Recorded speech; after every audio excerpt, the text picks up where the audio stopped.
Hello, bitches.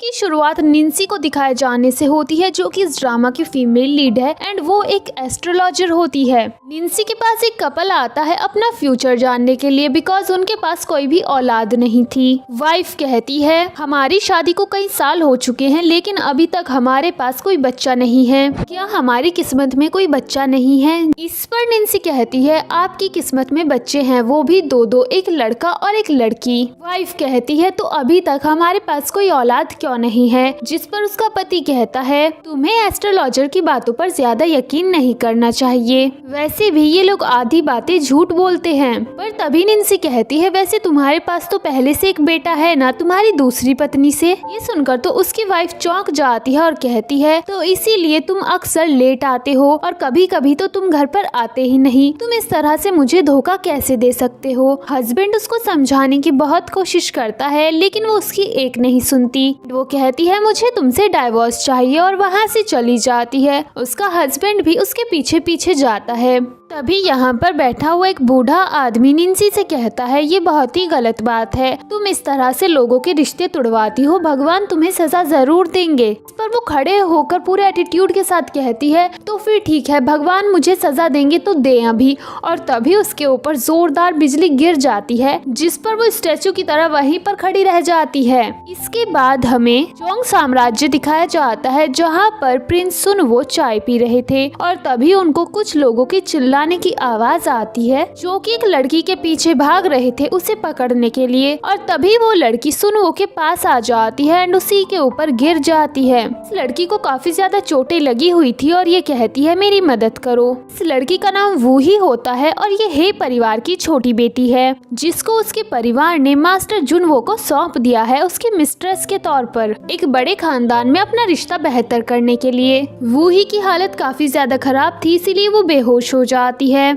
जिस पर सुनवो उसे चेक करता है और कहता है ये लड़की मर चुकी है, इसे यहाँ से बाहर फेंक दो। पर तभी वो जोर की सांस लेती है और उसे होश आ जाता है एंड वो अपने सामने सुनवो को देखकर पूरी तरीके से शॉक हो जाती है। तभी उनके रूम के बाहर वो सैनिक भी आ जाते हैं जो कि उसका पीछा कर रहे थे। अंदर वो ही अपने आसपास की जगह देखती है और उसे याद आता है कि उसके ऊपर बिजली गिरी थी। जब उसकी आंखें खुली तो उसके सामने सुनवो है, जिसके बाद उसे रियलाइज होता है कि उसने टाइम ट्रेवल किया है। यहाँ पर सुनवो कहता है तो तुमने मरने का नाटक किया और उसका गला दबा देता है, जिस पर वो भी उसका गला पकड़ने की कोशिश करती है लेकिन उसको अजीब सी एनर्जी फील होती है। तभी यहाँ पर यंग मास्टर जुनवो भी आ जाते हैं और अपने सैनिकों से कहते हैं वो ही कहाँ पर है? इस पर उसके सैनिक कहते हैं वो लड़की अंदर है। जुनवो कहता है तो उसे जल्दी से बाहर लेकर आओ। वो लोग अंदर जाने लगते हैं कि तभी वहाँ पर बॉडीगार्ड आता है और कहता है तुम लोग अंदर नहीं जा सकते बिकॉज अंदर क्राउन प्रिंस हैं। ये सुनकर जुनवो अपने मन में सोचता है तो क्राउन प्रिंस वापस आ गए, जिस पर वो अपने सैनिकों से कहता है भले ही अंदर क्राउन प्रिंस हो लेकिन अंदर मेरी मिस्ट्रेस भी है, जाकर उसे लेकर आओ।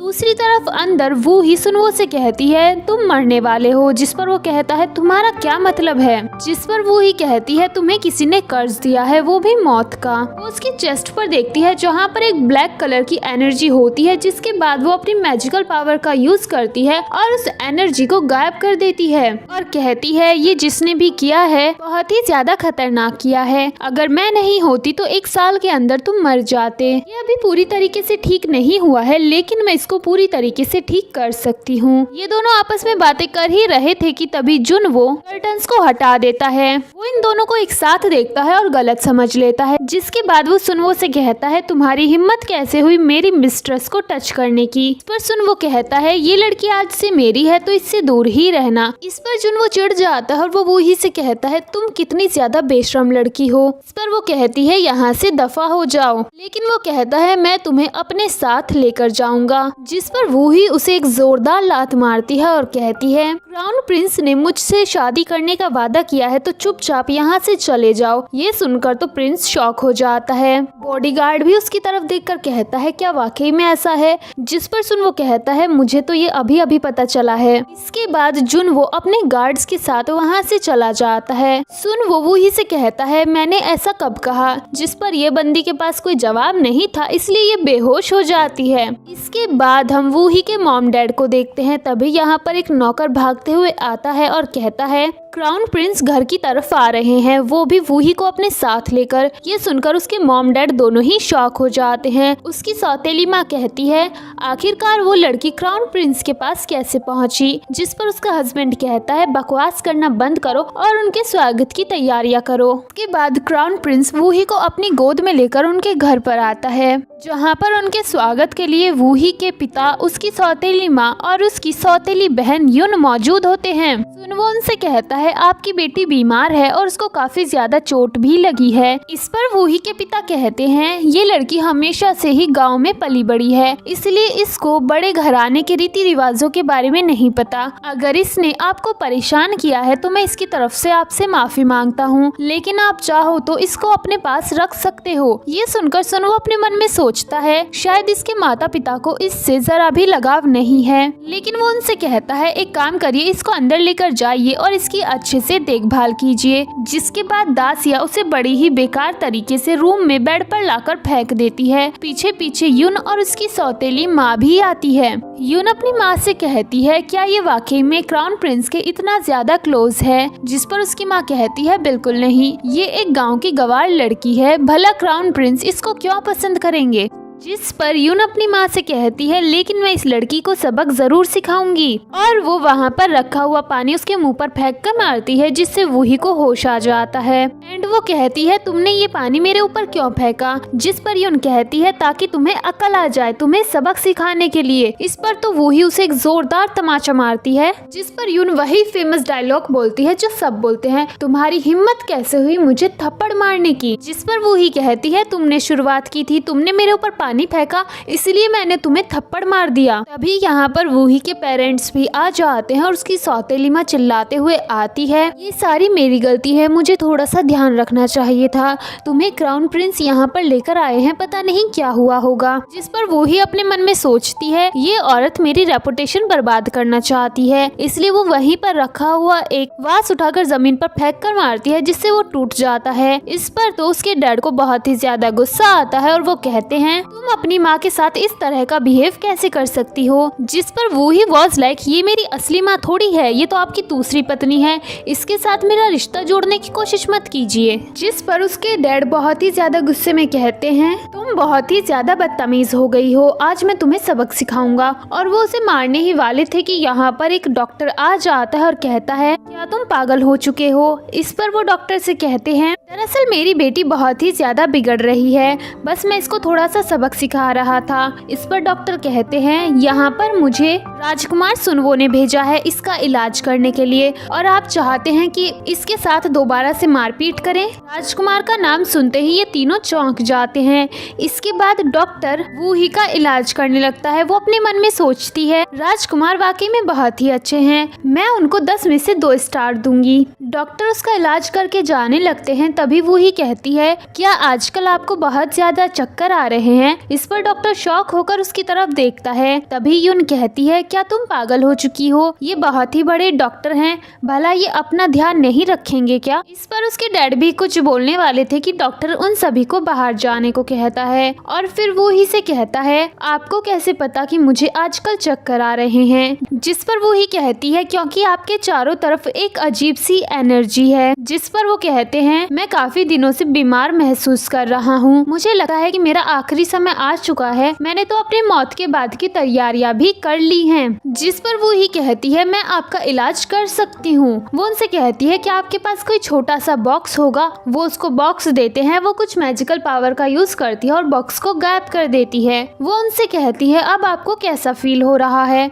डॉक्टर कहते हैं मुझे बेहतर महसूस हो रहा है। वो ही कहती है ये सब कुछ इस बॉक्स की वजह से ही हो रहा था। पर वो उसको थैंक्स बोलते हैं। तभी यहाँ पर वूही के डैड डैड आ जाते हैं और कहते हैं मुझे माफ करना, मेरी बेटी थोड़ी सी बदतमीज है। जिस पर डॉक्टर कहते हैं क्या आपका परिवार पागल हो चुका है? ये बच्ची कितनी ज्यादा समझदार है, लेकिन समाज के सामने तुम लोग इसकी बेइज्जती करने पर तुले हुए हो। क्या तुम चाहते हो कि जाकर मैं ये सब कुछ राजकुमार को बता दूं, फिर तुम्हारी अच्छी खासी बैंड बज जाए? अगर तुम चाहते हो ऐसा ना हो तो तुमको इस बच्ची का बहुत ही अच्छे से ध्यान रखना होगा। एंड वो डॉक्टर वहाँ से चला जाता है। इसके बाद वो ही एक रूम में आती है, पीछे पीछे यून भी आ जाती है और वो कहती है मैं देखना चाहती हूँ कि तुम कब तक अपना ये एटीट्यूड रखने वाली हो, बिकॉज सुन वो बहुत ही ज्यादा अहंकारी और रूड है। वो बहुत जल्दी तुम्हें अपनी लाइफ से बाहर निकाल देगा, इनफैक्ट वो तुम्हें मार भी सकता है। इस पर तो वो ही अपनी पावर का यूज करके उसे जमीन पर गिरा देती है और कहती है मेरे कानों को खाना बंद करो, हमेशा बस बकवास करती रहती हो, और उसको रूम से धक्के मारकर निकलवा देती है। जिसके बाद तो युन को बहुत ही ज्यादा गुस्सा आता है, लेकिन वो कुछ कर नहीं सकती थी। इसके बाद हम सुनवो को महल में देखते हैं, जो कि अपने सौतेले भाई युआन के साथ बातें कर रहा था। अभी यहाँ पर उसकी सौतेली माँ आती है अपने साथ एक लड़की को लेकर, जिसका नाम नीर होता है, और वो कहती है इस लड़की को तुम्हारे लिए पसंद किया गया है, तुम्हें इसके साथ शादी करनी होगी। लेकिन सुनवो उन्हें एकदम से इग्नोर कर देता है। तभी यहाँ पर एक नौकर भागते हुए आता है और बताता है राजा की तबीयत बहुत ही ज्यादा खराब हो रही है। जिसके बाद सभी जल्दी से उनके पास पहुँच जाते हैं एंड वो बिस्तर पर पड़े हुए थे और उनका आखिरी समय आ चुका था। जिसके बाद वो सुनवो को अपने पास बुलाते हैं और कहते हैं मेरे बाद इस राज्य का तुम्हें ख्याल रखना होगा। लेकिन वो कहता है मैं आपको मरने नहीं दूंगा, और वो अपने गार्ड से जल्दी से वूही को बुलाने को कहता है। गार्ड जल्दी से वूही को बुलाने के लिए जाता है। दूसरी तरफ वूही, जिसकी नजर महल की छत पर पड़ती है, तो उसके चारों तरफ एक अजीब सी एनर्जी थी, जिससे वो समझ जाती है कि महल पर कोई तो मुसीबत आई है। पर तभी वहाँ पर गार्ड आ जाता है और उसको साथ चलने को कहता है। वो भी जल्दी से उसके साथ निकल जाती है। दूसरी तरफ रानी राजा से कहती है इस लड़की को मैंने शादी के लिए पसंद किया है, और जल्दी से नीर को आगे भेजती है। एंड ये बंदी भी जाकर कहने लगती है कि मैं आपके बेटे से शादी करना चाहती हूँ। इस पर तो सुनो को बहुत गुस्सा आता है और वो उसके ऊपर गुस्से में चिल्लाता है। पर राजा यहाँ पर नीर का हाथ पकड़ते हैं और कहते हैं इस लड़की से शादी कर लो, ये तुम्हारे लिए अच्छी रहेगी। लेकिन सुन वो उसके हाथ से अपने पिता का हाथ छुड़ाता है और कहता है आपको कुछ भी नहीं होगा, आप परेशान मत होइए, आपको मैं बचा लूंगा। लेकिन उनकी हालत और भी ज्यादा खराब हो जाती है और उनकी मौत हो जाती है।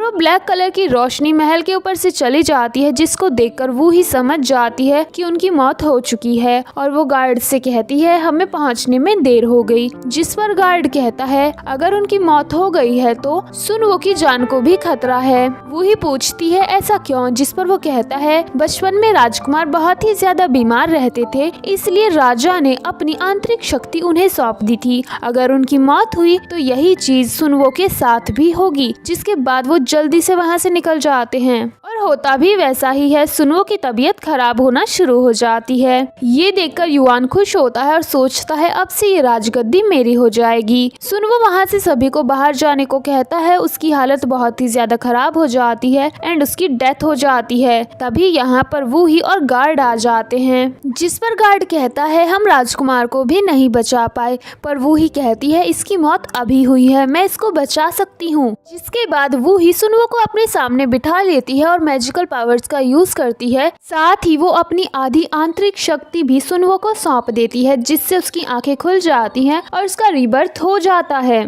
क्योंकि वही ने अपनी बहुत सारी पावर्स का यूज किया था, इसलिए वो बेहोश हो जाती है। और तभी यहाँ पर युआन आ जाता है और वो कहता है अभी अभी हमारे पिता की मृत्यु हुई है और उनके सामने तुम इस तरह से किसी लड़की के साथ खड़े हुए हो। लेकिन सुन वो युआन को वूही का फेस नहीं देखने देता और जल्दी से कहता है ये बस एक नौकरानी है, और अपने गार्ड को बाहर ले जाने को कह देता है। युआन कहता है तुम क्या बोल रहे हो? वो कहता है पिताजी चाहते थे कि मैं शादी कर लूं, तो मैं नीर से शादी करने के लिए तैयार हूँ। इस पर युआन अपने मन में सोचता है नीर एक मंत्री की बेटी है, अगर इसने उसके साथ शादी कर ली तो इसका बहुत ज्यादा फायदा हो सकता है, साथ ही राजगद्दी पाने में भी इसे आसानी होगी। इसलिए वो सुनवो से कहता है शादी करना बहुत ही मुश्किल होता है, ये कोई बच्चों का खेल नहीं है, अगर तुम नीर को वाकई में पसंद करते हो तो ही उसके साथ शादी करना। जिस पर सुनवो कहता है दरअसल मुझे रोड पर एक लड़की मिली थी, वो मुझे काफी ज्यादा पसंद आई थी। युआन पूछता है वो किस परिवार से है। सुनवो कहता है ये परिवार से है, जिस पर वो सोचने लगता है ये परिवार कोई ज्यादा बड़ा परिवार नहीं है। और वो जल्दी से सुनवो से कहता है अगर तुम्हें वो लड़की पसंद है तो उसके साथ शादी कर लो, मैं आज ही तुम्हारा शादी का फरमान निकलवा दूंगा। जिस पर सुनवो से थैंक्स बोलता है। इसके बाद हमें जुवान दिखाया जाता है जिसकी कमर पर बहुत सारी चोटें थी और उसकी पत्नी उस पर दवाई लगा रही थी। जुन वो बहुत ही ज्यादा गुस्से में था और वो कहता है उस लड़की को मैं नहीं छोड़ने वाला, साथ ही मैं राजकुमार से भी इस चीज का रिवेंज लूंगा। जिस पर उसकी वाइफ कहती है राजकुमार के तो तुम पास भी नहीं जा सकते, और रही उस लड़की की बात तो मैं उसे सबक जरूर सिखाऊंगी। और यहाँ पर हमें फ्लैशबैक दिखाया जाता है वूही के बेहोश होने से पहले क्या हुआ था। वूही एक चंदन की लकड़ी मंगाती है और सुनवो के पिता की आधी जैविक शक्ति उसमें डाल देती है। और वो सुनवो से कहती है तुम्हें इसका बहुत ही अच्छे से ध्यान रखना होगा क्योंकि तुम्हारे पिता की आधी शक्तियाँ इसके अंदर हैं, तो तुम्हें इसका ध्यान रखना होगा। अगर ये लकड़ी टूटी तो इससे तुम्हारी जान को खतरा हो सकता है। एंड वो तभी बेहोश हो जाती है और यहाँ पर युआन आ जाता है। वूही को जब होश आता है तो वो अपने घर पर थी, साथ ही वहाँ पर 2 दासियां भी थी। वो कहती है हमें राजकुमार ने भेजा है आपकी देखभाल करने के लिए। उनमें से एक वूही को सूप देती है पीने के लिए। भी यहाँ पर उसके माँ बाप और उसकी बहन आ जाती है। उसके पिता गुस्से में उसके सूप को फेंक देते हैं और कहते हैं तुम्हारी हिम्मत कैसे हुई जुनवो के ऊपर हाथ उठाने की, वो सिर्फ तुम्हें अपनी मिस्ट्रेस बनाना चाहता था और तुमने ऐसा किया। तुम कितनी ज्यादा बदतमीज हो, तुम्हारी वजह से हमारे परिवार पर बहुत बड़ी मुसीबत आई है। यून भी कहती है तुम्हारी वजह से हमारा परिवार बर्बाद हो जाएगा, इसलिए जल्दी से बाहर आ जाओ। जिसके बाद वो ही बाहर आती है तो यहाँ पर जुनवो और उसकी पत्नी भी आए हुए थे। जिसके बाद वो उसके ऊपर चिल्लाना शुरू कर देती है कि तुम्हारी हिम्मत कैसे हुई जुनवो के ऊपर हाथ उठाने की, और मैं तुम्हें आदेश देती हूँ कि तुम्हें उसकी मिस्ट्रेस बनना होगा। इसके लिए उसके माता पिता भी उसे मजबूर करते हैं। जिस पर वो इनकार करती है तो वो औरत उसे मारने के लिए उठती है, लेकिन वो ही अपनी पावर का यूज करके उसे गिरा देती है। जिस पर जुनवो उसे मारने के लिए भागता है तो वो उसका गला पकड़ के हवा में उठा देती है अपनी पावर से। इस पर सभी चिल्लाने लगते हैं। उसके पिता कहते हैं इसे अभी छोड़ दो, तो वो उसको ऊपर से ही छोड़ देती है और वो जमीन पर जोर से गिरता है। उसके पिता कहते हैं तुम्हें इसे छोड़ने को किसने कहा। वो कहती है आपने ही तो बोला छोड़ दो, इसलिए मैंने छोड़ दिया। उसके बाद वो औरत कहती है तुम्हें इसकी मिस्ट्रेस बनना ही होगा, चाहे कुछ भी करना पड़े। पर तभी यहाँ पर शाही फरमान आ जाता है कि राजकुमार ने वूही को अपनी पत्नी के तौर पर पसंद किया है। जिसके बाद तो सभी चौंक जाते हैं। जुनवो और वो औरत वहाँ से चले जाते हैं। यून और उसकी माँ वूही पर चिल्लाना शुरू कर देती है कि उसने राजकुमार को कैसे फंसाया, लेकिन वो इन दोनों को इग्नोर करके वहाँ से चली जाती है।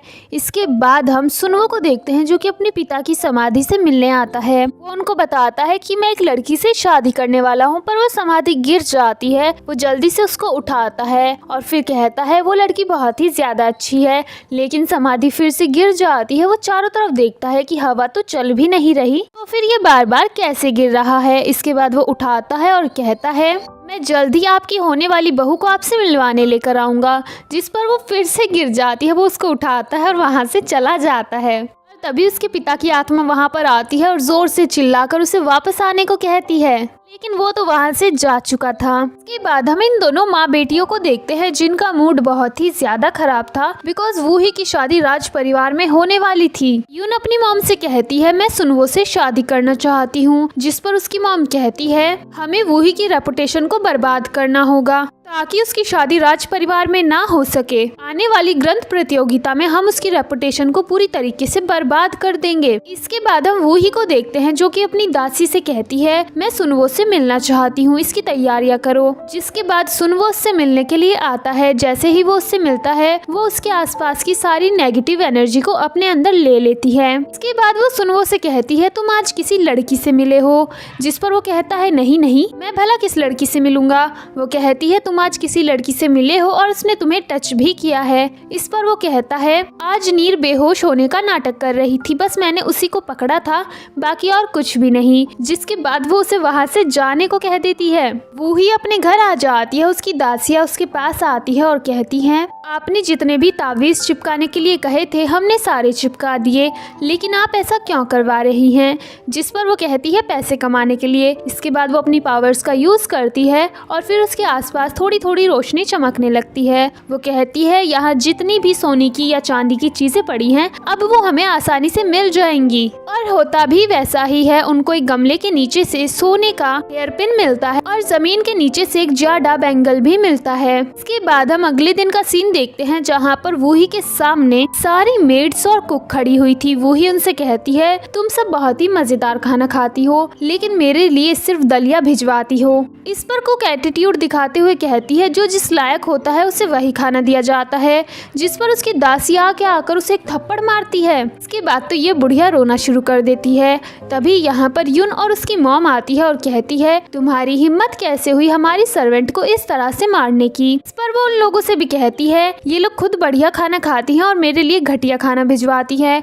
वैसे मैं होने वाली रानी हूँ तो मेरे साथ तमीज से बात करो। और उन सभी से कहती है जाकर कुछ अच्छा बनाओ और मेरे रूम में लेकर आ जाओ। दूर से ये सब कुछ हमारा हीरो भी देख रहा था। इसके बाद हम टेम्पल का सीन देखते हैं जहाँ पर एक छोटा सा मॉन्क होता है और तभी सुनवो के पिता की एक बार फिर से समाधि गिर जाती है। वो उसको उठाता है लेकिन वो फिर से गिर जाती है। जिसके बाद वो मॉन्क वहाँ पर सुनवो को लेकर आता है। मॉन्क वहाँ से चला जाता है। सुनवो कहता है आपको क्या हुआ है, आप इतने ज्यादा नाराज क्यों हैं? क्या आपको अपनी होने वाली बहू पसंद नहीं आई? जिस पर वो एक बार फिर से गिर जाते हैं। वो समझ जाता है और कहता है आप एक बार उससे खुद से बात कीजिएगा, मैं उसे आपसे मिलवाने लेकर आऊंगा। और वहाँ से चला जाता है। अगले दिन हम इवेंट का सीन देखते हैं। वही जब यहाँ पर आती है तो दरवाजे पर ही उसको यून और जर्नल की बेटी एन मिल जाती है। क्योंकि यून ने एन को पहले से ही भड़का कर रखा था, इसलिए एन कहती है तुमने राजकुमार को फंसाने के लिए कौन कौन सी चालें चली हैं? तुम वाकई में बहुत ही ज्यादा बदतमीज हो।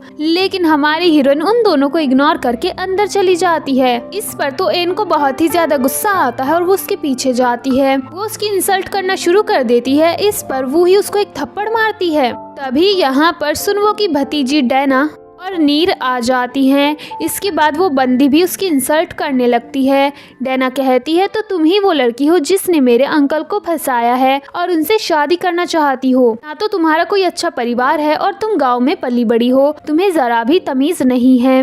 वहाँ पर रखी हुई एक मिठाई उठाती है और कहती है तुम्हें पता है ये बहुत महंगी है और मेरे अंकल इसे रोज खाते हैं, लेकिन तुम्हें ये देखने को भी नहीं मिला होगा। एंड वो उसको जमीन पर फेंक कर कहती है इसको उठाओ और खाओ और फिर मेरे अंकल से अपनी शादी को तोड़ दो तो शायद मैं तुम्हें थोड़ा माफ कर दूंगी। इस पर वो ही उस मिठाई को उठाती है। जिस पर वहाँ पर खड़ी हुई सभी लड़कियां बातें करने लगती हैं ये कितनी पागल है, इसने वाकई में इसको उठा लिया। लेकिन वो ही उसको डैना के मुंह में ठूस देती है। इसके बाद तो डैना गुस्से से पागल हो जाती है और वो सैनिकों को बुलाती है। लेकिन वही अपनी पावर का यूज करती है तो वो लोग एक दूसरे को ही मारने लगते हैं। इसके बाद वो कहती है तुम कौन सी शक्तियों का इस्तेमाल कर रही हो, तुम बहुत ही चालाक हो, तुम काला जादू करती हो। और वो एक चाबुक उठाती है उसे मारने के लिए। पर तभी यहाँ पर सुनवो आ जाता है। वो कहता है यहाँ पर क्या हो रहा है? इस पर वो ही कहती है तुम्हारी भतीजी मेरे साथ बदतमीजी कर रही है। इस पर वो उसको बहुत ही ज्यादा डांटता है और वो ही को अपने साथ वहाँ से ले जाता है। इसके बाद हम कंपटीशन का सीन देखते हैं जहाँ पर एक मेड आकर वही के पास कुछ मिठाई रखती है। वो उसको खाने लगती है लेकिन वो समझ जाती है इसमें कुछ मिलाया गया है, इसीलिए वो उसकी सारी पावर्स यून के अंदर ट्रांसफर कर देती है और वहाँ से चली जाती है। यून सोचती है इसके ऊपर अभी तक कोई असर क्यों नहीं हुआ, लेकिन तभी उसी के ऊपर असर हो जाता है और उसका पेट खराब हो जाता है। इसके बाद तो वो वहाँ पर तबाही मचा देती है। सब लोग अपनी नाक पर हाथ रखकर बैठ जाते हैं। फिर फाइनली वो बड़ी हिम्मत के साथ वहाँ से उठकर भाग जाती है। वो ही जब घर पर आती है तो उसकी मॉम उसको थप्पड़ मारने के लिए आती है, लेकिन वो उनका हाथ पकड़ लेती है और कहती है आप पागल हो गई हैं क्या?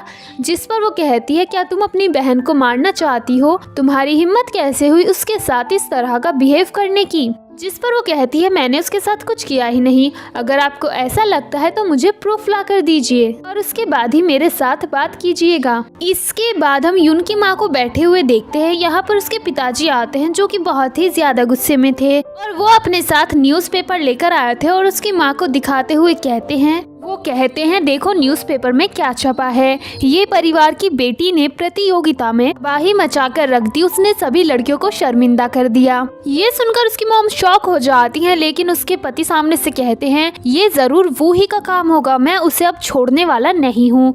वो वाकई में बहुत ही ज्यादा बदतमीज लड़की है। जिसके बाद ये औरत जल्दी से यून के पास आती है और कहती है जैसा हम चाहते थे वैसा हो गया। सभी को लग रहा है कि ये काम वूही का था। जिसके बाद ये दोनों माँ बेटी बहुत ज्यादा खुश हो जाते हैं। इसके बाद हम वूही को उसके रूम में देखते हैं। उसकी दासी आती है और कहती है सभी को लगता है कि वो सब आपने किया था, साथ ही ग्रंथ लिखने में भी आपने नकल की थी। जिस पर वो कहती है ये इन दोनों माँ बेटी का काम है। तभी यहाँ पर सुनवो आ जाता है। सुनवो वूही से कहता है तुम्हारे यहाँ एक मेहमान आया है, कम से कम थोड़ा तमीज से रहो, अपने बालों में कंघी भी कर लिया करो। जिस पर वो कहती है तुम मेहमान नहीं हो, मेरे होने वाले पति हो, इसलिए चुपचाप बैठ जाओ। और वो उसको इन सारी बातों के बारे में बताती है और कहती है इस पर इन्वेस्टिगेशन करो। और वैसा ही होता है, वो इसकी पूरी जांच करवाता है। इसके बाद हर जगह ये अनाउंस किया जाता है प्रतियोगिता में जो कुछ भी हुआ था वो वूही ने नहीं बल्कि यून ने किया था। इसके बाद यून जल्दी से घर पर भागकर आती है और अपनी माँ को ये सब कुछ बताती है।